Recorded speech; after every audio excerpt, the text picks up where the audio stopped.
La députée de Vaudreuil-Soulanges. Merci, Monsieur le Président. Look, let's start off here looking. Laissez-moi pour commencer envisager les problèmes auxquels s'est heurté le groupe de travail sur la littératie financière dès le début. D'abord, elle était sous la houlette d'un ancien banquier. Je n'ai rien contre les banquiers. Ma mère était banquière. Elle travaillait pour la Banque de Montréal et l'a fait pendant plus de 35 ans comme gérante de banque. Elle travaillait dans les ressources humaines. J'ai une tante qui a travaillé pour la Banque de Montréal durant la même période. Des amis de ma mère, etc. Bref, je connais bien le milieu de la banque. Et je n'ai rien contre les banquiers.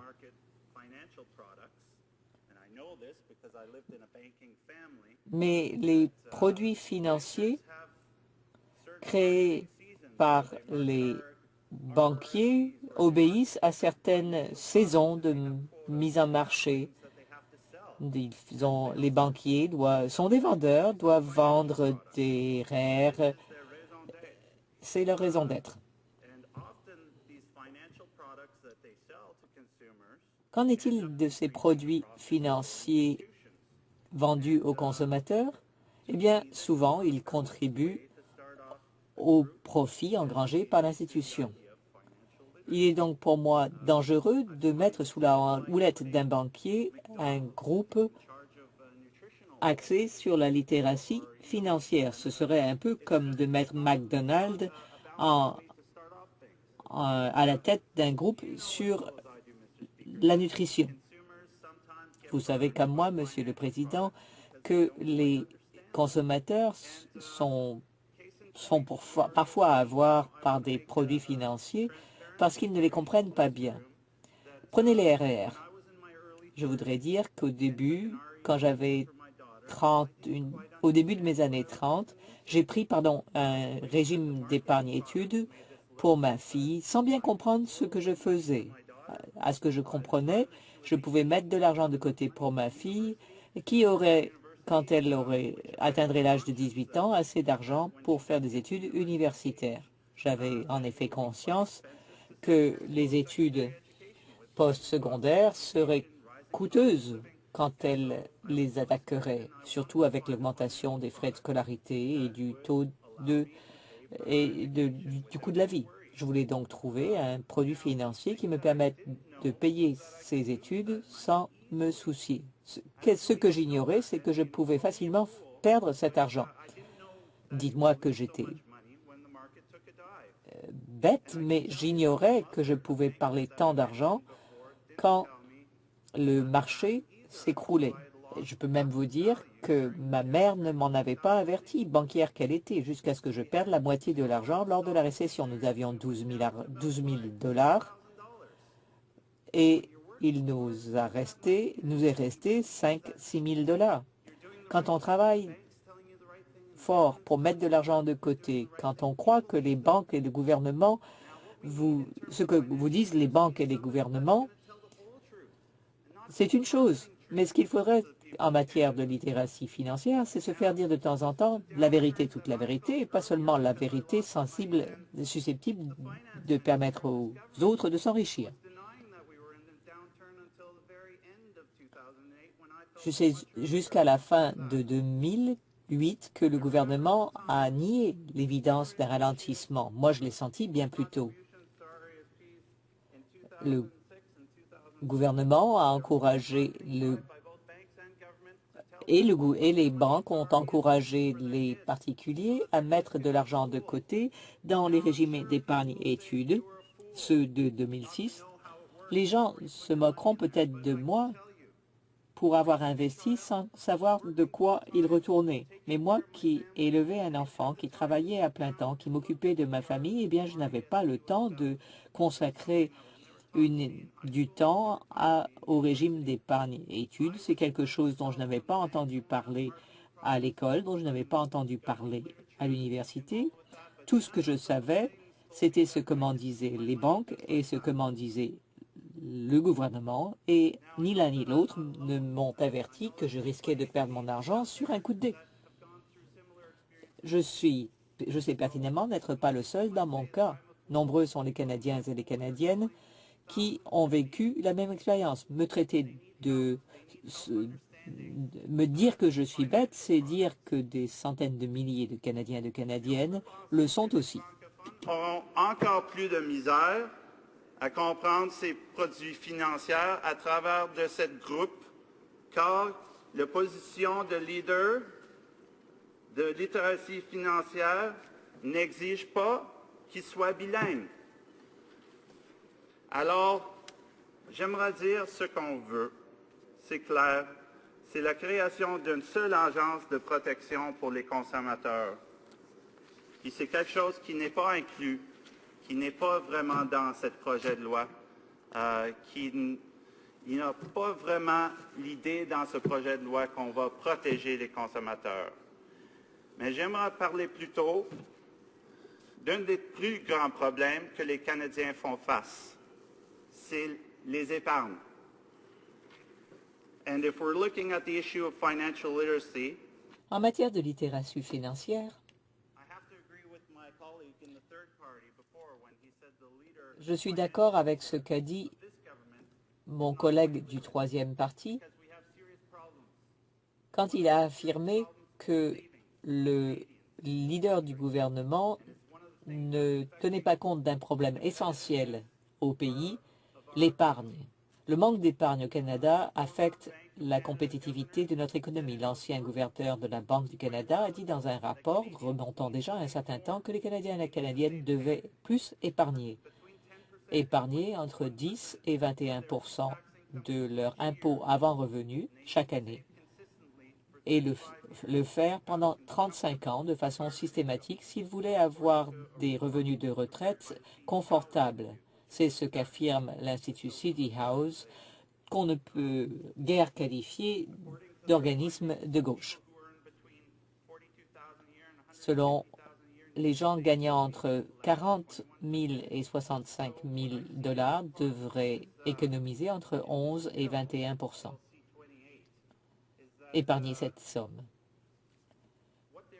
Qu'y a-t-il dans ces 28?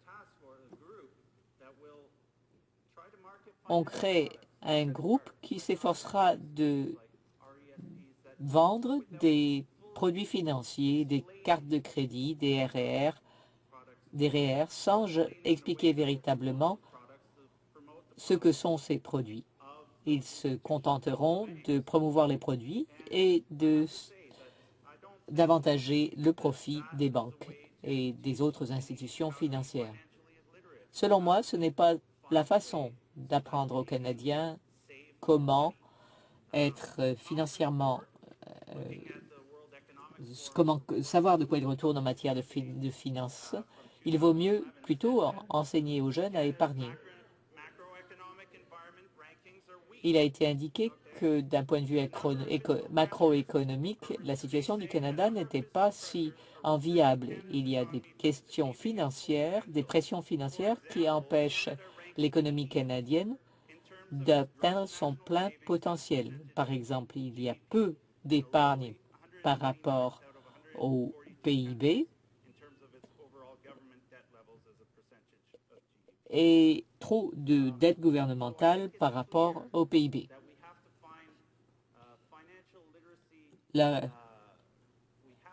Quelles leçons en tirer? Eh bien, nous devons aider les Canadiens et Canadiennes à en apprendre plus long sur les finances en leur donnant des façons efficaces d'épargner sans promouvoir des produits financiers.